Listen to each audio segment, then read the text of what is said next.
નમસ્કાર મિત્રો, આજે આપણે ચેપ્ટર 2 માં કેપેસિટર સાથે સંકળાયેલ ઉર્જા તથા તેની ઉર્જા ઘનતાની આપણે વાત કરીશું। આ ટોપિક એ એમસીક્યુ ની દ્રષ્ટિએ પણ આઈએમપી છે, થિયરીની રીતે પણ આપણે 3 માર્ક્સમાં પણ આ પ્રશ્ન પૂછી શકાય, કારણ કે એમાં ઉર્જાનું સમીકરણ અને ઉર્જા ઘનતા બંને કમ્બાઈન હોય તો 3 અથવા 4 માર્ક્સમાં પણ એ પ્રશ્ન પૂછી શકાય। અહીંયા આપણે કેપેસિટરમાં કેટલી ઉર્જા સંગ્રહ પામેલી હોય તો એ વિશેનું આપણે સમીકરણ જોઈશું, કોના પર આધારિત છે વસ્તુ, અને એની સાથે ઉર્જા ઘનતાની પણ આપણે વાતો કરીશું। મિત્રો, બુકમાં જે તમને થિયરી આપેલી છે એ પ્રમાણે આપણે કરવા જઈશું તો થોડીક તમને ટફ લાગશે। આપણે એને થોડુંક ઇઝીલી સમજવા પ્રયત્ન કરીએ તો હું તમને પહેલા થિયરી સમજાવું છું, બરાબર। હું અહીંયા સ્ટેપ બધા નહીં લખું, મેથેમેટિકલ સ્ટેપની વાતો કરીશ, બાકીના હું બોલીશ, અને લાસ્ટમાં આપણે જે કરીએ છીએ પ્રમાણે હું એનો પિક્ચર મૂકી દઈશ। મિત્રો, કેપેસિટરમાં ઉર્જા સંગ્રહિત થવી, તો કેપેસિટર શાનો સંગ્રહ કરે છે? તો કેપેસિટર જે છે એ વીજભારનો સંગ્રહ કરે છે, અને વીજભારનો સંગ્રહ થવાના કારણે એની અંદર ઉર્જા સંગ્રહાયેલી કહેવાય, જે એની સ્થિતિ ઉર્જા સ્વરૂપે બોલો તો પણ ચાલશે। બેટરી અને કેપેસિટરમાં શું ફરક? તો મિત્રો, બેટરી જે છે એ કન્ટિન્યુ વીજભાર આપણને આપતો રહે છે, આ જે છે ક્ષણિક આપણને વીજભાર આપે છે, એટલે વન ટાઈપ બેટરી બોલી શકાય એને, પણ બેટરી એ કામ ચાલુ રાખે, કેપેસિટર એ ધક્કો મારીને એનું કામ પૂરું કરી દે છે, એટલે થોડો ડિફરન્સ છે એમાં। અહીંયા કેપેસિટર જે છે માઇક્રોસેકન્ડમાં ચાર્જ થઈ જાય છે, આપણે બધાને ખબર છે। તો માઇક્રોસેકન્ડની અંદર જે ચાર્જ થયો તો બે પ્લેટો જે છે, બે પ્લેટોની વચ્ચે ડાયરેક્ટલી પદાર્થ પણ હોઈ શકે। અહીંયા આપણે ડાયરેક્ટની વાતો કરી લીધી, કેપેસિટન્સ કેટલું વધશે તો કે ઘણું વધી જશે। જોઈએ આપણે થિયરી આપણે સ્ટાર્ટ કરીએ। મિત્રો, અહીંયા આપણને સમજી લો કે કેપેસિટરની બે પ્લેટો આપેલી છે, બરાબર। અહીંયા આપણે કેપેસિટર ચાર્જ કરેલું નથી, આ કેપેસિટર ડિસ્ચાર્જ છે, તો આ થઈ નંબર 1 પ્લેટ અને આ થઈ નંબર 2 પ્લેટ।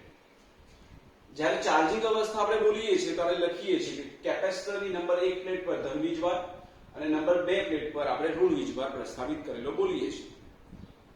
આપણે રહેવાચી પ્રવાહ જે બોલીએ છીએ ધનથી ઋણ બોલીએ છીએ, પણ એક્ઝેક્ટલી ઇલેક્ટ્રોનની જે ગતિ છે એ ઋણથી ધન તરફ। તો અહીંયા આપણે જે કાર્ય કરાવવું છે, અહીંયા જે વીજભાર સંગ્રહ કરવો છે, તો આપણે જે બોલીએ છીએ કે અહીંયા ધન વીજભાર ક્રિએટ થતો જાય છે। અહીંયા ધન વીજભાર કેવી રીતે લાવશો? અહીંયા ધન વીજભાર આપણે લાવવો છે તો શું કરીશું? તો આપણે ઇલેક્ટ્રોન જે છે એ ઇલેક્ટ્રોનને નંબર 2 પ્લેટથી નંબર 1 તરફ ગતિ કરાવવાનો પ્રયત્ન કરીશું। એ જે કાર્ય થશે એ કાર્યના ભોગે અહીંયા એની કેપેસિટરની સ્થિતિ ઉર્જા બનતી જશે। શરૂઆતમાં આ કાર્ય બહુ ઝડપી થશે, આમ તો કાર્ય માઇક્રોસેકન્ડની અંદર થાય છે, પણ માઇક્રોસેકન્ડની અંદર પણ વાતો કરીએ આપણે, એમાં પણ આપણે એનો નાના સૂક્ષ્મ ભાગોમાં એને ડિવાઈડ કરીએ તો ઇલેક્ટ્રોન અહીંયાથી નંબર 2 પ્લેટથી નંબર 1 તરફ જાય। સૌપ્રથમ પહેલા નંબર 1 પ્લેટ પર કોઈ જ વીજભાર નથી, તો શરૂઆતમાં એ વીજભાર ઝડપથી સંગ્રહ કરશે, પણ જેમ જેમ વીજભાર આવતો જશે એમ બીજો વીજભાર જે આવવાનો પ્રયત્ન કરશે તો એને સામે અપાકર્ષણનો સામનો કરવો પડશે, અને જેના કારણે એ પ્રક્રિયા ધીમી પડશે। તો આ જે કાર્ય છે કે નંબર 2 પ્લેટથી ઋણ વીજભાર આપણે અહીંયાથી આ તરફ જો ગતિ કરાવવાનો પ્રયત્ન કરીએ, ધન વીજભાર અહીંયા ભેગો થશે, તો એ દરમિયાન જે કાર્ય થાય છે એ કાર્ય દરેક તબક્કે સૂક્ષ્મ ટુકડાઓમાં વિભાજિત કરીએ ને તો દરેક જે આપણે કાર્ય મળશે એ કાર્ય જુદું જુદું પ્રાપ્ત થાય। સૌપ્રથમ જે કાર્ય છે એ કાર્યમાં આપણે ઓછો સામનો કરવો પડશે, જેમ જેમ એ ચાર્જિંગ પૂરું થવા એ સંપૂર્ણ ચાર્જ થવા જશે એ વખતે લાસ્ટ મોમેન્ટની અંદર કે વીજભાર પછી નહીં લે, એની કેપેસિટી પૂરી થઈ ગઈ, તો એ દરમિયાન લાસ્ટ જે કાર્ય છે ને બહુ મોટું કાર્ય કરવું પડશે, કારણ કે એ વખતે એને સૌથી વધારે અપાકર્ષણ બળનો સામનો કરવો પડશે। તો આપણે અહીંયા જે કાર્ય ડિવાઈડ કરીશું એ સૂક્ષ્મ ભાગોમાં ડિવાઈડ કરીશું, અને આપણે જાણીએ છીએ જ્યારે પણ આપણે સૂક્ષ્મ ભાગોમાં કાર્ય ડિવાઈડ કરીએ ત્યારે સંકલનની ભાષા વાપરીએ છીએ, બરાબર છે। તો આ પ્રક્રિયા દરમિયાન આ પ્લેટ જે છે એ ધન બનતી જાય અને આ પ્લેટ જે છે ઋણ બનતી જાય, અને એક સમય એવો આવશે કે આ સંપૂર્ણ ચાર્જિંગ થઈ જશે। એ વખતે આપણે બોલીશું કે અહીંયા વીજભાર જે પ્લસ ક્યુ નિર્માણ પામ્યો હશે અને અહીંયા જે વીજભાર નિર્માણ પામ્યો એ માઇનસ ક્યુ નિર્માણ પામ્યો હશે। પણ આપણે આને સૂક્ષ્મ ભાગોમાં ડિવાઈડ કરીએ કે આપણે નાનું નાનું કાર્ય વિચારીએ। ધારી લો કે આપણે સૌપ્રથમ જે કાર્ય કરાવ્યું એ દરમિયાન આપણે સૂક્ષ્મ વીજભારને લઈ ગયા. કેટલો વીજભાર? તો dq, બહુ નાનો. એ બહુ નાના વીજભારને તમે અહીંયાથી અહીંયા લઈ જાઓ છો એ દરમિયાન કેટલું કાર્ય કરવું પડશે. બરાબર છે. હવે અહીંયા જે વીજભાર લાસ્ટમાં જે આવશે ને આપણે બોલીશું પ્લસ q. બરાબર છે. પણ વચ્ચેના ગાળામાં જે વીજભાર આવશે એને આપણે q ડેશ વડે દર્શાવીશું. પૂરેપૂરું ચાર્જ થઈ જાય પછી આપણે એને બોલીશું q. તો મિત્રો આ સૂક્ષ્મ જે કાર્ય આપણે કરાવીએ, નાનું નાનું જે કાર્ય કરાવીએ, તો આપણે સમજો કે નાનો વીજભાર dq અહીંયાથી અહીંયા લઈ જવો છે. તો એ દરમિયાન થતું કાર્ય, એ જે કાર્ય થાય એ સૂક્ષ્મ કાર્ય છે. અને અહીંથી આમ કેમ લઈ જઈએ છીએ આપણે કે આ બાજુ સ્થિતિમાન વધારે હશે, આ બાજુ સ્થિતિમાન ઓછું હશે, તો અહીંયાથી ઓછા સ્થિતિમાનથી વધુ સ્થિતિમાન તરફ આપણે અહીંયા વાતો કરી રહ્યા છીએ. નંબર 1 પર સ્થિતિમાન વધારે હશે, નંબર 2 પર સ્થિતિમાન ઓછું હશે. કાર્ય જે મળશે સૂક્ષ્મ કાર્ય, તો કાર્યનું આપણે ગણતરી જે કરીશું એ કાર્યની ગણતરી આ સમીકરણથી કરીશું. જુઓ મિત્રો, W બરાબર QV, આ સમીકરણ આપણે આ સમીકરણ જાણીએ છીએ. W અને V નો સંબંધ W બરાબર QV. તો સૂક્ષ્મ કાર્ય dW. ચલો, કેટલો વીજભાર લઈ ગયા આપણે? સૂક્ષ્મ વીજભાર. તો આપણે બોલીશું dq, સૂક્ષ્મ વીજભાર dq. અને એ દરમિયાન એનું જે સ્થિતિમાન હોય એ સ્થિતિમાન આપણે બોલી શકીએ આવું v ડેશ. લાસ્ટમાં જે આવે એને આપણે બોલીશું આપણે v. તો આ જે થયું કે dq વીજભાર અહીંયાથી અહીંયા તમે લઈ ગયા, નાનો વીજભાર, તો એ દરમિયાન થતું કાર્ય, અને એ વખતે આ બે પ્લેટો વચ્ચે v સ્થિતિમાન કેટલું છે? તો v dash, v1 minus v2. હવે ટોટલ જે કાર્ય આપણે કરાવીશું એ ટોટલ આપણે કેટલો વીજભાર લઈ ગયા? તો ટોટલ જે વીજભાર આપણે લઈ જઈએ છીએ એ આપણે લઈ જઈએ છીએ q. તો ટોટલ કાર્ય આપણે જે કર્યું એ દરમિયાન અહીંયા q વીજભાર નિર્માણ પામ્યો. એ કાર્યને આપણે બોલીશું સંકલનની ભાષામાં. કેટલેથી કેટલું? તો 0 થી q. સૂક્ષ્મ કાર્યને આપણે ભેગા કરીએ એટલે dq વીજભાર આપણે લઈ જઈએ છીએ, અને ટોટલ q વીજભાર જ્યારે જશે 0 થી q આપણે સંકલન કર્યું. એ ટોટલ કાર્ય જે આવશે એને આપણે આ રીતે દર્શાવીશું સંકલનની ભાષામાં. અહીંયા જુઓ, આપણે સંકલન 0 થી q. dw શું લખશો? તો અહીંયા લખીશું આપણે dq into v dash. બરાબર છે. આપણે v dash ની કિંમત પહેલા પણ મૂકી શકતા હતા. v નો સંબંધ આપણે જાણીએ છીએ કે c બરાબર આવું થાય q upon v. તો v બરાબર શું થશે? તો આવું લખીશું આપણે v બરાબર q by c. પણ જે વીજભાર છે ને એ વીજભાર બદલાતો હોય એટલે આપણે એને q dash લખીએ. અહીંયા લખીએ આપણે v dash. c માં આપણે c dash નહીં લખીએ. કેમ? કે કેપેસિટન્સ છે એની રચના જે ફિક્સ હોય તો એ કેપેસિટન્સ બદલાવાનું નથી. બરાબર છે. તો આનો આપણે ઉપયોગ કરીએ અહીંયા, તો આવું લખી શકાય 0 થી q dq ડેશ લખો તો બી ચાલશે. બરાબર છે. અને આપણે સૂક્ષ્મ વીજભાર dq ડેશ બોલશો તો પણ વાંધો નહીં. બરાબર છે. તો v ડેશ બરાબર શું લખશો? તો અહીં લખીશું q dash by c. Okay. અહીંયા જે અચળાંક છે c નથી બદલાવાનો. c આપણે આગળ લઈ લઈએ તો શું થશે? આ v બરાબર આપણે આનો ઉપયોગ કર્યો તો 1/c. અહીંયા સંકલન થશે 0 થી q. બરાબર છે. અહીંયા સંકલન કોનું આવશે? તો q dash into dq dash. આ જે કાર્ય મળે ને એ કાર્ય જે આવશે ને એ આવશે કેપેસિટરની સ્થિતિ ઊર્જા. બોલો મિત્રો, આ સમજ પડી ગઈ? આપણે એક સાથે ટોટલ વીજભારને નથી લાવવાનો, આપણે સૂક્ષ્મ વીજભારને લાવવાનું કાર્ય કરવાનું છે. તો સૂક્ષ્મ વીજભાર આપણે કેટલો બોલ્યા? dq dash. એ dq ડેશ વીજભાર અહીંયા લાવવા માટે w બરાબર qv સમીકરણ વાપર્યું તો સૂક્ષ્મ કાર્ય dw વીજભાર dq ડેશ અને v સ્થિતિમાન જે છે v ડેશ. ટોટલ જે કાર્ય થશે q વીજભાર અહીંયા સંગ્રહ થાય ત્યાં સુધીમાં સંકલન 0 થી q dw. એમાં v ડેશ ની જગ્યાએ આપણે સમીકરણ યુઝ કરીશું q ડેશ બાય c. બરાબર છે. એની આપણે કિંમત મૂકી દીધી. c નથી બદલાવાનો, c આપણે બહાર લઈ લીધો. આનું સંકલન શું થશે? સંકલન છે એટલે એક ઘાત વધશે અને એક ઘાત નીચે. તો અહીંયા જે કાર્ય આવશે એ કાર્ય જે આવશે એ જ એની સ્થિતિ ઊર્જા કેપેસિટરની. તો 1/c અને આનું સંકલન થશે q ડેશ સ્ક્વેર બરાબર છે upon c, સોરી 2. ક્યુ ની કેટલી ઘાત છે? ક્યુ ડેશ ની 1 ઘાત, તો એની 2 ઘાત થઈ ગઈ અને નીચે એક ઘાત મૂકી દેવાની એટલે ક્યુ ડેશ સ્ક્વેર બાય 2 સંકલન છે 0 થી ક્યુ. ક્યુ ની જગ્યાએ ક્યુ ડેશ ની જગ્યાએ આપણે ક્યુ મૂકીએ તો થશે ક્યુ સ્ક્વેર બાય 2 અને ક્યુ ડેશ ની જગ્યાએ 0 મૂકશું તો આ સ્ટેપ નીકળી જશે એટલે આપણો આન્સર આવો થશે 1/c Q square by 2 minus 0, right? તો અહીંયા જે આપણને સ્થિતિ ઊર્જા પ્રાપ્ત થઈ કેપેસિટર સાથે સંકળાયેલી એને આપણે આવું સમીકરણ લખી શકીએ Q square by 2c, Q square by 2c. આ સમીકરણ જે મળ્યું આપણને એ કેપેસિટર સાથે સંકળાયેલ ઊર્જા કહી શકાય. આને આપણે થોડું જુદું રીતે પણ લખી શકીએ. આપણે જાણીએ છીએ કે Q બરાબર CV લઈએ તો Q બરાબર CV, Q બરાબર CV લેશો તો સ્થિતિ ઊર્જા શું થશે? U બરાબર Q સ્ક્વેર તો C સ્ક્વેર V સ્ક્વેર બાય 2C, એક C જતા રહે તો આપણો આન્સર આવો થશે 1/2 CV સ્ક્વેર. સમીકરણ 1 જે આપણે મેળવ્યું અને બીજું સમીકરણ નંબર 2, આ બંને સમીકરણ જે છે નંબર 1 અને નંબર 2 એ બંને કેપેસિટર સાથે સંકળાયેલ ઊર્જા કહી શકાય. કે કેપેસિટર સાથે સંકળાયેલી ઊર્જા અહીંયા કોના આધારિત છે તમે જોશો.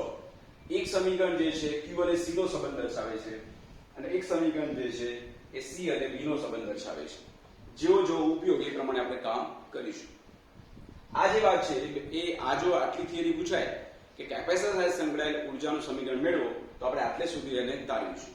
પણ કેપેસિટરની ઊર્જા ઘનતાની પણ વાતો કરે અંદર તો આપણે આગળ ચર્ચા કરીએ, બરાબર છે? આ 2 માર્ક્સમાં આવશે. અને બીજો પોઈન્ટ અહીંયા જો પૂછ્યો હોય કે કેપેસિટરની ઊર્જા ઘનતાનો સિમ્બોલ છે ρ. મિત્રો ઊર્જા ઘનતા તમને ખબર છે, ઊર્જા ઘનતા કોને કહેવાય? ઊર્જા ઘનતા શબ્દ એટલે ઊર્જા ઘનતાનો મતલબ છે એની સાથે સંકળાયેલ ઊર્જા ભાગ્યા કદ. શું બોલું છું? ઊર્જા ભાગ્યા કદ એટલે એકમ કદ દીઠ ઊર્જા એને કહેવાય ઊર્જા ઘનતા. તો શું લખ્યું મેં? ઊર્જા ભાગ્યા કદ. તો મિત્રો ઊર્જાના 2 સમીકરણો છે અહીંયા. એક છે Q સ્ક્વેર બાય 2C કેપેસિટરનું અને બીજું છે 1/2 CV સ્ક્વેર. હું આનો ઉપયોગ કરું છું, બરાબર છે? ઊર્જા તો એનું સમીકરણ લખ્યું આપણે 1/2 CV સ્ક્વેર. હવે નીચે કદ છે. હવે તમે કદ લખશો તો કદનો સિમ્બોલ પણ V છે. તો ત્યાં મિત્રો ભૂલ ના થાય, તમે V ઉડાડી ના દેતા. નીચે જે છે કદ તો અહીં લખું છું કદ V, બરાબર છે? એટલે સમજ પડે તમને કે આ V જુદો છે ને આ V જુદો છે. આ V સ્થિતિમાન છે અને આ શું છે? કદ. અહીંયા એક કામ કરી આપણે ઉપયોગ કરીએ આ રીતે 1/2 C ની જગ્યાએ શું મૂકીએ તો C નું સમીકરણ તમે જાણો છો, આપણે તારવેલું છે ε0 A/d. C નું સમીકરણ ઉપર છે V સ્થિતિમાન. અહીંયા V ની જગ્યાએ V સ્થિતિમાનની જગ્યાએ આપણે ઇક્વેશન વાપરીએ આ સમીકરણ ઈના ફોર્મમાં V બરાબર ED. તો મિત્રો V સ્ક્વેર છે તો V સ્ક્વેર છે તો શું લખશો અહીંયા? તો અહીંયા લખીશું E સ્ક્વેર D સ્ક્વેર. નીચે કદ. કદ માટે આપણે આવું જાણીએ છીએ, કદનો મતલબ આવું કહી શકાય ક્ષેત્રફળ ગુણ્યા લંબાઈ. શું કહી શકાય? ક્ષેત્રફળ ગુણ્યા લંબાઈ. ક્ષેત્રફળ એટલે આ પ્લેટનું પરિમાણ અને d એટલે બે પ્લેટ વચ્ચેનું અંતર. તો આખું જે તંત્ર બન્યું એનું કદ આવી જશે. ક્ષેત્રફળ એટલે પ્લેટનું પરિમાણ અને d એટલે બે વચ્ચેનું અંતર એટલે ટોટલ એનું કદ મળી ગયું. તો અહીંયા આપણે v ની જગ્યાએ લખીએ કદની જગ્યાએ ક્ષેત્રફળ ઇન્ટુ જાડાઈ. ઓકે, હવે શું લખશો આને? તો મિત્રો જુઓ a નીકળી ગયા, બરાબર છે? d સ્ક્વેર થશે તો d સ્ક્વેર જતા રહે એટલે a નીકળી ગયા, d સ્ક્વેર નીકળી ગયા. તો આપણો આન્સર થશે ઊર્જા ઘનતા 1/2 ε0 ઇન્ટુ e સ્ક્વેર. બોલો મિત્રો, સમજ પડી ગઈ? અહીંયા a નીકળી ગયા અને બીજું d સ્ક્વેર નીકળી ગયા એટલે ઊર્જા ઘનતાનું સમીકરણ જે બુકમાં તમે જોશો તો અહીંયા આપેલું છે ρ બરાબર 1/2 ε0 e સ્ક્વેર. આ સમીકરણનો ઉપયોગ બહુ આગળ પણ થવાનો છે. બીજા ચેપ્ટરની અંદર ડાયરેક્ટલી આ સમીકરણ યુઝ કરેલું હશે. જ્યારે આપણે વિદ્યુત અને ચુંબકની વાતો કરીશું ત્યારે પણ આનો ઉપયોગ અહીંયા આવશે, બરાબર છે? બહુ મહત્વનું સમીકરણ છે આ બંને સમીકરણ. ઊર્જા એક q²/2c અથવા 1/2c² અને બીજું ઊર્જા ઘનતા. બુક કરતા મેં થોડું અલગ રીતે વાત કરી છે અને આ જ વસ્તુ આપણને વધારે અનુકૂળ રહેશે. બુક જે વસ્તુ એ સાચી જ છે, પણ એ પ્રમાણે આપણે ગણતરી કરવા જઈશું તો આપણને થોડું મગજમાં ઓછું આવશે. બરાબર છે? અહીંયા હું લાસ્ટમાં એનો ફોટો મૂકું છું.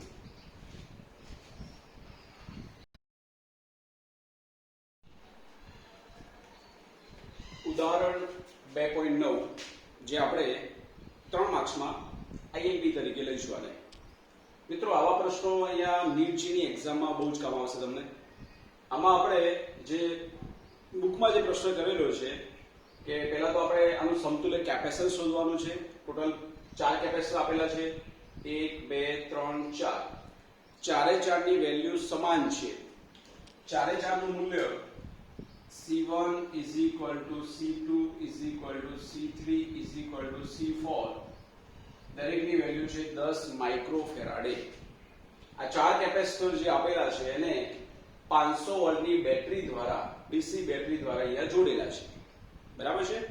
તો સમતુલ્ય કેપેસિટન્સ શોધવાનું છે અને દરેક કેપેસિટર પર વીજભાર શોધવાનો છે. હું અહીંયા એક નવી વસ્તુ અંદર એડ કરું છું જે બુકમાં નથી આપેલી, એ પણ આપણે કામ કરીશું અહીંયા કે દરેક કેપેસિટર પર વીજ સ્થિતિમાન કેટલું થાય એ પણ તમે શોધી નાખો. તો આપણે એમાં એ મુદ્દો અલગ એક્સ્ટ્રા લઈએ છીએ, પૂછાય તો લખવાનું, બાકી જે આપ્યું છે જે આપણે ગણતરી કરીશું. ઓકે મિત્રો, દરેકનું મૂલ્ય C1 C2 અથવા C3 દરેકની વેલ્યુ અહીંયા 10 માઇક્રોફેરાડે આપેલી છે. 10 માઇક્રોફેરાડે.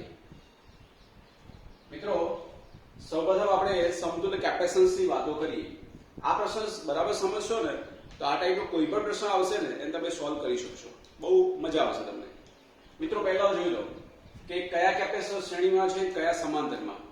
તો બેટરીનો ધન છેડો તમે લીધો એ અહીંયા જાય છે તો બે જંકશન પડે. અહીંયા જંકશન આગળ બે અહીંયા ભાગ પડ્યા. એક છેડો આ બાજુ જાય અને એક છેડો આ બાજુ જાય. તો આ બે એકબીજા સમાંતર કહેવાય. હવે તમે જોશો C1 C2 અને C3 તો એકબીજા સિક્વન્સમાં છે આ રીતે. એટલે C1 માંથી C2 માં ગયું, C2 માંથી C3 માં ગયું. તો C1 C2 અને C3 ત્રણે ત્રણ કેવા જોડાણમાં કહેવાય? તો ત્રણે ત્રણ જોડાણમાં કહેવાશે શ્રેણી. અને શ્રેણીમાં શું થાય તો આપણે જાણીએ છીએ કે 1/c બરાબર 1/c1 plus 1/c2 plus 1/c3. પણ ત્રણેય કેપેસિટર એક સરખા હોય તો આપણો આન્સર થશે 1 ની વેલ્યુ ભાગ્યા 3. એટલે 1 ની વેલ્યુ બધાની સેમ જ છે. કેટલી છે? 10 10 10. તો આપણો આન્સર શું થાય તો થશે 10 ભાગ્યા 3 માઇક્રોફેરાડે. કયા ત્રણનું? C1 C2 અને C3. સમજ પડી મિત્રો? C1 C2 C3 ત્રણે ત્રણ શ્રેણીમાં છે અને શ્રેણીમાં સૂત્ર આવું લાગુ પડે 1/c બરાબર 1/c1 plus 1/c2 plus 1/c3. પણ ત્રણે ત્રણ ઇક્વલ હોય તો આપણો આન્સર 1 ની વેલ્યુ ભાગ્યા 3 કરી દેવાનો. 3 હોય તો 3, 2 હોય તો ભાગ્યા 2. બરાબર છે? તો આ ત્રણનું સાદું તમારે થશે 10 ભાગ્યા 3 માઇક્રોફેરાડે. સમજ પડી ગઈ? હું પછી વ્યવસ્થિત લખું છું. અત્યારે આપણે ડાયરેક્ટલી લખીએ. અહીંયા આવું થશે C1 C2 અને C3 આ ત્રણેય ત્રણનું જે સાદું થાય એને આપણે C5 બોલીએ. શું બોલીએ? C5. C1 C2 તથા C3 કેવા જોડાણમાં છે? શ્રેણીમાં હોવાથી.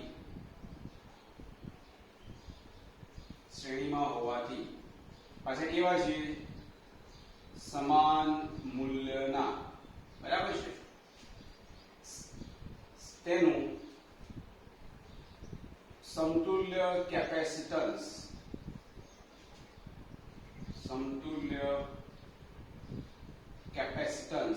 કેટલું થશે?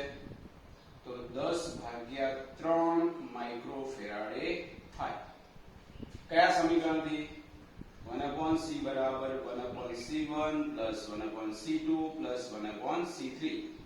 એ જે બને ને એને આપણે C5 નામ આપીએ. શું નામ આપીએ? C5. તો જો 1/10 1/10 1/10 કેટલું થયું?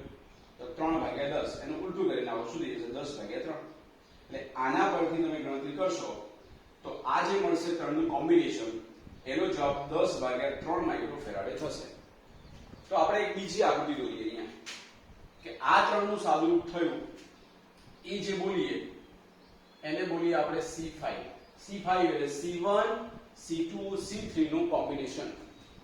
હવે બીજો એક કેપેસિટર હતું C4 જે નીચે છે, બરાબર, આ C4 અને આપણે એમને લેવા દીધી અને અહીંયા આપેલી છે બેટરી.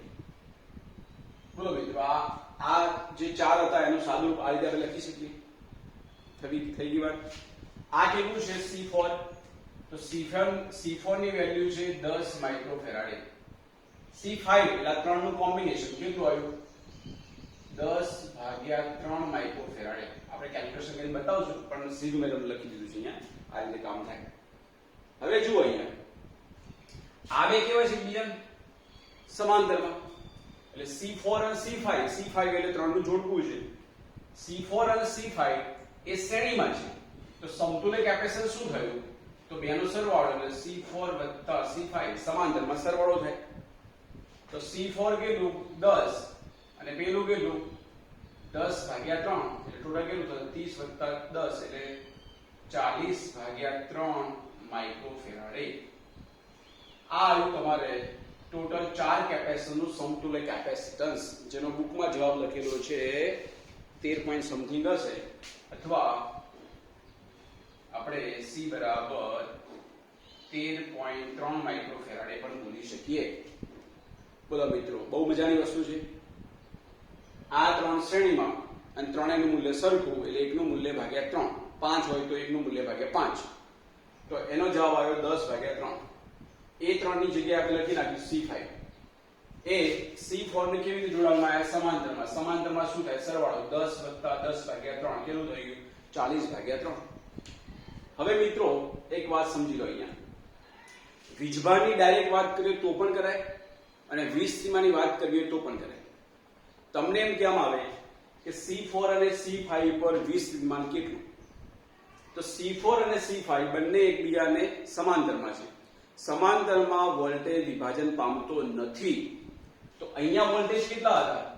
તો અહીંયા વોલ્ટેજ હતા 500 વોલ્ટ. 500 વોલ્ટની બેટરી હતી. તો C4 વીજ સ્થિતિમાન 500 કહેવાય ને અહીંયા પણ 500 કહેવાય. એટલે અહીંયા વીજ સ્થિતિમાન જો V હોય તો અહીંયા પણ V થાય, અહીંયા પણ V થાય. તો મિત્રો V4 એટલે અહીંયા વોલ્ટેજ કેટલા આવે? અહીંયા જે છે એટલા જ. તો V4 કેપેસિટર ચોથા પર જે વોલ્ટેજ આવશે V જેટલા જ આવશે. કેટલા? તો લખીશું આપણે 500. તો તમે એના પરથી Q4 બોલી શકો. ચલો ડાયરેક્ટ તો તમને ખબર પડી ગઈ કે કેપેસિટર ચોથા પર વોલ્ટેજ કેટલા? તો C4 અને C5 સમાંતરમાં છે. સમાંતરમાં વોલ્ટેજ વિભાજન પામતો નથી. તો V4 V5 = 500 વોલ્ટ. પણ V5 કોનું જોડકું છે? તો V5 એટલે અહીંયા આના ઉપર એ પણ એટલા જ આવશે, V જેટલા જ. V5 છે ને એ ત્રણનું જોડકું છે, C1 C2 અને C3. C1 C2 C3 ત્રણે ત્રણ એક સમાન છે અને શ્રેણીમાં છે. શ્રેણીમાં વોલ્ટેજ ડિવાઈડ થાય.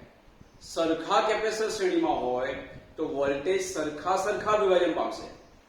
તો મિત્રો અહીંયા છે 500, બરાબર છે ને? એ 500 3 માં વિભાજિત કરો તો એકના ભાગમાં કેટલા આવશે? તો 500 ભાગ્યા 3. સમજ પડી ગઈ? C5 C1 C2 અને C3 નું જોડકું છે, બરાબર છે? V5 અહીંયા જે વોલ્ટેજ આયા એ 500 આયા. ત્રણે સરખા છે તો ત્રણે પર વોલ્ટેજ સરખા વિભાજન પામશે. તો સરખા થયા એટલે શું બોલશો? V1 બરાબર V2 બરાબર V3 = V5 ભાગ્યા 3. V5 કેટલા લેવાના? V જેટલા, એટલે V ભાગ્યા 3. V ભાગ્યા 3 મતલબમાં 500 ભાગ્યા 3 વોલ્ટેજ. બોલો, સમજ પડી ગઈ? આ મેં મુદ્દો વધારાનો લીધો હતો, જે અંદર આપણે એડ કરી દઈશું કે વીજ સ્થિતિમાન આના પર કેટલું આવ્યું? 500. આના પર કેટલું આવ્યું? 500. પણ એ ત્રણનું જોડકું છે, શ્રેણીમાં છે, એટલે આપણે ત્રીજો ભાગ લઈ લેવાનો એકના ભાગનો. ચલો હવે તમને એમ કે ત્રણે ત્રણના કેપેસિટર સરખા છે, ત્રણે ત્રણ પર વોલ્ટેજ સરખા, તો ત્રણે ત્રણ પર વીજભાર સરખો થાય કે ના થાય? અને શ્રેણીમાં છે, શ્રેણીમાં વીજભાર ડિવાઈડ ના થાય. તો તમે લેશો Q1 બરાબર Q2 = Q3 બરાબર આપણે લખીશું C1 V1 લખો, C2 V2 લખો કે C3 V3 લખો, એક જ જવાબ આવવાનો છે. તો C1 એટલે 10 માઇક્રોફેરાડે એટલે 10 ગુણ્યા 10 ની -6. V1 કેટલા આયા? V1 બોલો, V2 બોલો કે V3 બોલો, કેટલા આવશે? 500 ભાગ્યા 3. સમજ પડી ગઈ? આપણો જવાબ થશે અહીંયા 5 ભાગ્યા 3 એટલે 1.6666 જેવું આવશે. એટલે 1.6666 એટલે 67 લઈ લઈએ. 10 ની આ 3 એટલે માઈનસ અહીંયા 3 રહેશે કુલમ. એટલે Q1 બોલો, Q2 બોલો કે Q3 બોલો, ત્રણે ત્રણ સરખા કારણ કે શ્રેણીમાં છે એટલે વીજભાર તો સેમ જ આવે. ચલો ચોથા પર વાત કરું. ચોથા પર વીજભાર કેટલો? તો Q બરાબર CV લખીશું C4V4. Q બરાબર CV. C4 જેની વેલ્યુ 10 માઇક્રોફેરાડે છે, 10 ગુણ્યા 10 ની -6 ફેરાડે, અને V કેટલા છે? એના પર તો 500 છે, આના પર વોલ્ટેજ 500 છે અહીંયા. તો આપણો આન્સર થયો 5 ગુણ્યા 10 ની -3 કુલમ. બોલો મિત્રો, કઈ છે નહીં ખસું. અહીંયા આપણે જે વિચારીએ છીએ એના કરતા બહુ જ ઈઝી પ્રશ્ન છે. અને આમાં જો તમને સમજ પડી જશે ને કે વોલ્ટેજ અને વીજભાર કેવી રીતે ડિવાઈડ થાય, તો ઘણા બધા પ્રશ્નો એવા છે જે આપણે ટફ ક્વેશ્ચન તરીકે લઈ શકીએ અને તમે બહુ જ સરળતાથી સોલ્વ કરશો. આપણે એકદમ ડાયરેક્ટલી હાર્ડ ક્વેશ્ચન પર નથી જતા, પણ આ પહેલા તમે સમજી લેજો. જો ફરીથી બોલું છું, આ ત્રણ શ્રેણીમાં અને એની સાથે C4 સમાંતરમાં, બરાબર છે. બેટરી જોડી હતી 500 વોલ્ટની, આના પર વોલ્ટેજ આના જેટલા જ આવશે, અને આ ત્રણનું જોડકું જેને નામ આપ્યું આપણે C5. C5 કેટલું થયું? તો ત્રણે ત્રણ સરખા કેપેસિટર શ્રેણીમાં છે, તો 1/C બરાબર 1/C1 + 1/C2 + 1/C3 પરથી લો, અથવા તો ડાયરેક્ટલી બોલ દો કે ત્રણ કેપેસિટર સરખા શ્રેણીમાં જોડેલા છે, તો એકનું એનું પરિણામી જે કેપેસિટન્સ આવશે 1/3 આવો. C પેલું C/n પરથી એટલે C/3 એટલે 10/3 માઇક્રોફેરાડે. હવે આ બે સમાંતરમાં એટલે અહીંયા જે વોલ્ટેજ હોય એ જ વોલ્ટેજ અહીંયા આવે. તો બેટરી કેટલી જોડી છે? 500. તો અહીંયા 500 અહીંયા 500 વોલ્ટેજ મળી ગયા. તો તમે કહેશો કે V4 અને V5 કેટલા? તો મુખ્ય બેટરી જેટલા 500, બરાબર છે. સમતુલ્ય કેપેસિટન્સ મળી ગયું 10 અને 10/3 એનો સરવાળો, કારણ કે સમાંતરમાં કેપેસિટન્સનો સરવાળો થાય. વોલ્ટેજ મળી ગયા. આના પર આ C5 છે ને એ આ ત્રણનું જોડકું છે, વોલ્ટેજ શ્રેણીમાં ડિવાઈડ થાય, તો આ ત્રણના ભેગા થઈને વોલ્ટેજ કેટલા? તો 500. તો એકના ભાગમાં કેટલા આવશે? તો 500/3. સમજ પડી ગઈ? વીજભાર Q1 Q2 Q3 શ્રેણીમાં છે, ત્રણે ત્રણ પર વીજભાર સેમ જ આવે. એટલે Q1 ગણો, Q2 ગણો તો Q3 ગણો, એક જ જવાબ આવશે. એટલે મેં Q1 ની ગણતરી કરી C1 V1, બરાબર છે. Q2 એટલા જ આવે, Q3 પણ એટલા જ આવશે. આના પર વીજભાર કેટલો? તો Q4 C4V4. સમજ પડી ગઈ? તો આ રીતે આપણે આની ગણતરી કરી શકીએ. હું એને વ્યવસ્થિત રીતે લખું છું, એ પ્રમાણે તમે અહીંયા બુકમાં લખશો.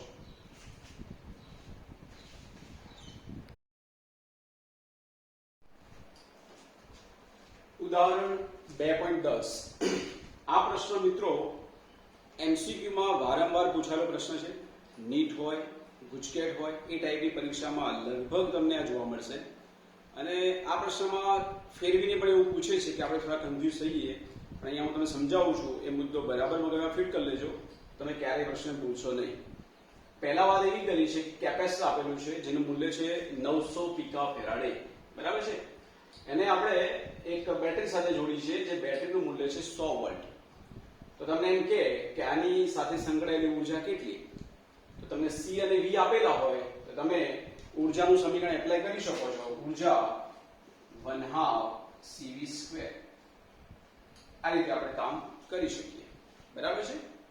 અથવા તો આપણે જો તમને Q ની ગણતરી ખબર હોય તો આપણે Q પરથી પણ કેલ્ક્યુલેશન કરી શકીએ. અહીંયા જો Q ની વેલ્યુ આપેલી હોય તો આપણે ઉર્જાનું સમીકરણ આ પણ વાપરી શકીએ, Q²/2C, બરાબર છે. અહીંયા આપણે આ વસ્તુનો ઉપયોગ કરીએ એટલા માટે કે બીજો પોર્શન જે છે એમાં Q પરથી તમને વધારે આઈડિયા આવશે. અથવા તમે ભલે ગણતરી 1/2 CV² પરથી કરો, અહીંયા Q કેલ્ક્યુલેટ કરી નાખજો પહેલા, બરાબર છે. તો અહીંયા મિત્રો પહેલા ગણતરી જે આપેલી છે બહુ સિમ્પલ ગણતરી, ઉર્જા ગણવી છે. પણ એના પહેલા હું તમને અહીંયા વીજભારની ગણતરી કરી દઉં છું કે વીજભાર આ જે કેપેસિટર છે એનો વીજભાર કેટલો થશે? તો Q = CB. આની જરૂર આપણે બીજા પોર્શનમાં છે, પણ પહેલા આપણે ગણતરી કરી લઈએ છીએ. C નું મૂલ્ય છે 900 પીકા ફેરાડે. 900 ગુણ્યા પીકા એટલે 10 ની -12. તો એનું જે જવાબ બનશે 9 ગુણ્યા 10 ની -10 ફેરાડે અને V નું મૂલ્ય છે 100. તો આપણો આન્સર થયો 9 ગુણ્યા 10 ની -8 કુલમ. આ આપેલ કેપેસિટરનો વીજભાર છે અને આપણે યાદ રાખીશું. આની જરૂર આપણે આગળ પડવાની છે. બરાબર. હવે મિત્રો આ કેપેસિટર સાથે સંકળાયેલી ઊર્જા આપણે કેટલી લઈ શકીએ? તો કેપેસિટરની ઊર્જા બે રીતે લઈ શકાય, 1/2 c² અથવા q²/2c. તમને જે યોગ્ય લાગે તે. કેપેસિટર સાથે સંકળાયેલ ઊર્જા u બે રીતે લઈ શકો છો, 1/2 cv² અથવા q²/2c. બંનેનો જવાબ એક જ મળશે આપણને. બરાબર છે. પહેલા સમીકરણથી આપણે લઈ લઈએ 1/2 cv² પરથી ગણી નાખીએ આપણે. 1/2 cv², 1/2 c ની વેલ્યુ છે 9 ગુણ્યા 10 ની -10 અને v² v એટલે 100 એટલે 10 ની 2 એટલે 10 ની 2 ની અહીંયા આવશે વર્ગ એટલે 10 ની 4 દિવસ. 9 ભાગ્યા 2 એટલે 4.5, 10 ની -10 એટલે 10 ની 4 એટલે આપણો આન્સર રહેશે 10 ની -6 અને ઊર્જા છે એટલે આવશે જૂલ. ઓકે.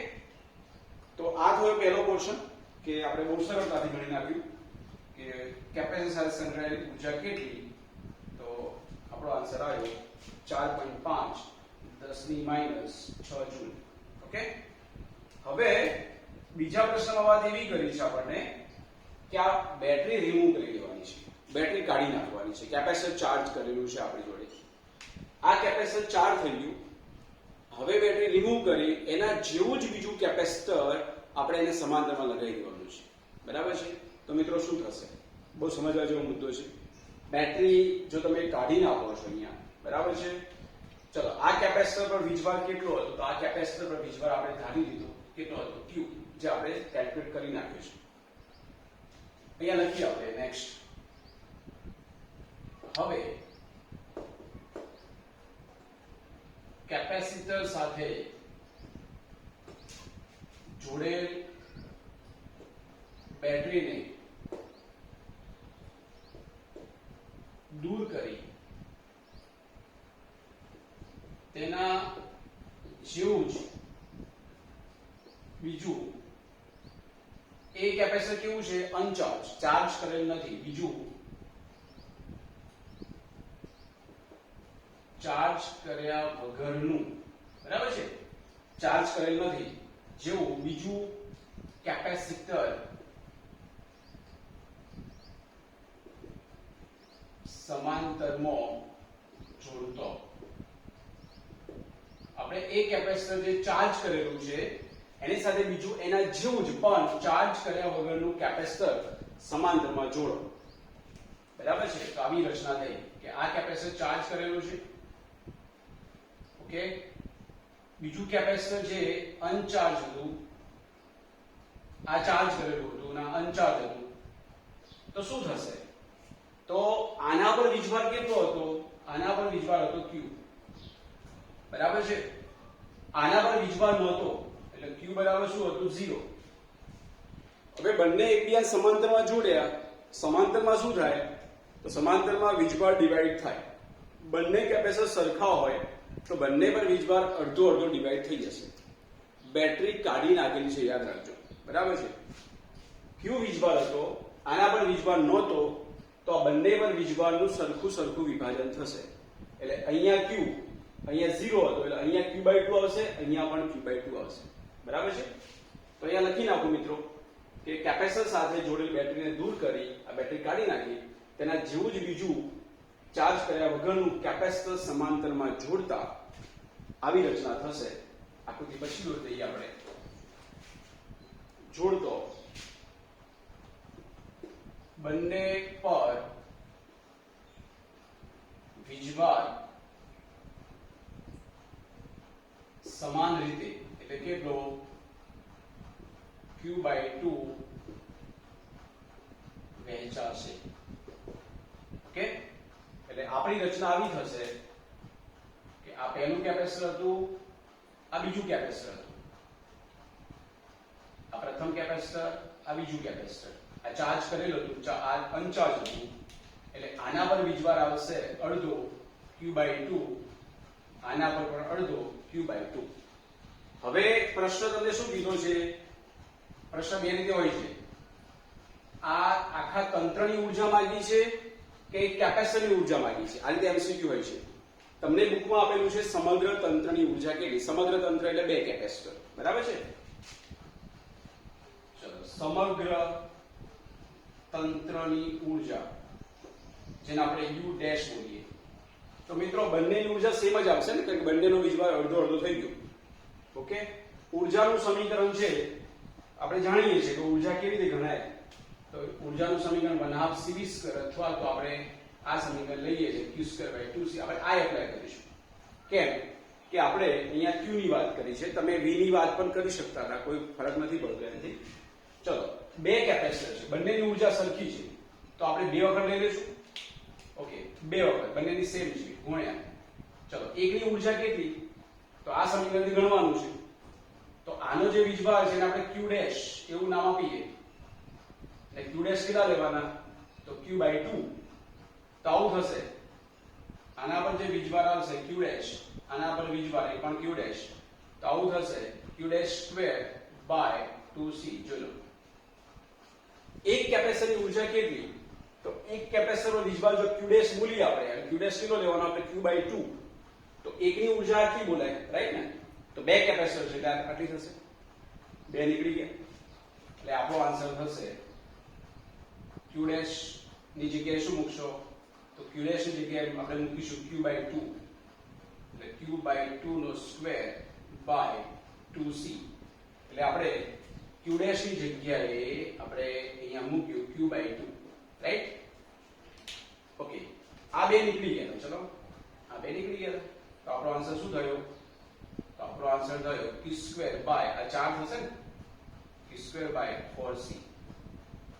આ આપણે ગણતરી કરી નાખીએ તો આપણો આન્સર થશે U' બરાબર Q કેટલા લાવ્યા હતા આપણે? તો 9 × 10⁻8. 9 × 10⁻8 નો વર્ગ ભાગ્યા 4 × C. C ની વેલ્યુ હતી આપણે 9 × 10⁻10. ઓકે, તો આપણો આન્સર થશે આ વર્ગ છે મિત્રો, બરાબર છે? તો અહીંયા આપણે કેલ્ક્યુલેટ કરીશું આને તો આપણને જવાબ મળશે આ 9 નીકળી ગયા એક, બરાબર છે? અહીંયા 9 રહેશે, 9/4. 9/4 એટલે આપણો જવાબ આવશે 1 પોઈન્ટ સમથિંગ. આનો જવાબ આવશે 1.25 ની આસપાસ આવશે. સોરી, 9/4 સોરી મિત્રો, એટલે આપણો જવાબ આવશે 2.25. 10 ની આ -16 છે, 10 ઉપર ગયા, -10 એટલે પ્લસ થવાના ને, એટલે અહીંયા રહેશે પેલા જેવો જ આન્સર આવશે -6. Q'. આ કોની ઉર્જા લાવે તમે? આ ઉર્જા આપણે જે મેળવી આ બંને કેપેસિટરને આખા તંત્રની ઉર્જા મેળવી, જે આપણો આન્સર આવે છે 2.25 10⁻6 જૂલ. આ પ્રશ્ન બીજી રીતે પણ ગણી શકતા હતા આપણે. જો વીજભાર અડધો અડધો ડિવાઈડ થાય, C નથી બદલાતો, તો V પણ અડધો અડધો જ થાય ને. તો તમે આ રીતે પણ કહી શકતા કે અહીંયા વોલ્ટેજ જે આવે આના કરતો અડધા એટલે 50-50.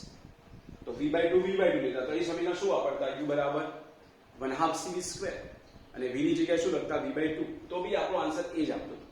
મિત્રો અહીંયા ધ્યાન આપો, અહીંયા જે ઉર્જા મળી હતી એના કરતા અડધી ઉર્જા અહીંયા તમને પ્રાપ્ત થઈ. જુઓ, 4.5 ના અડધા એટલે કેટલા થશે? 2.25 10⁻6 જૂલ, બરાબર છે?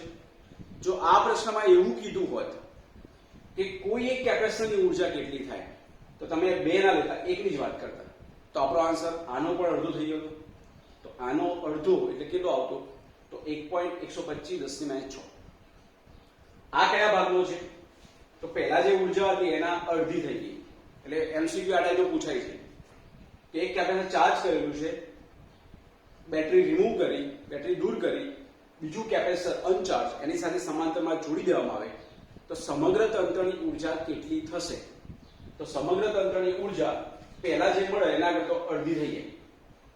અને જો પ્રશ્ન એમ કે એક કેપેસિટરની ઉર્જા કેટલી થાય તો આની પણ હાફ, તો આના કરતા કયો ભાગ આવશે? ચોથો ભાગ.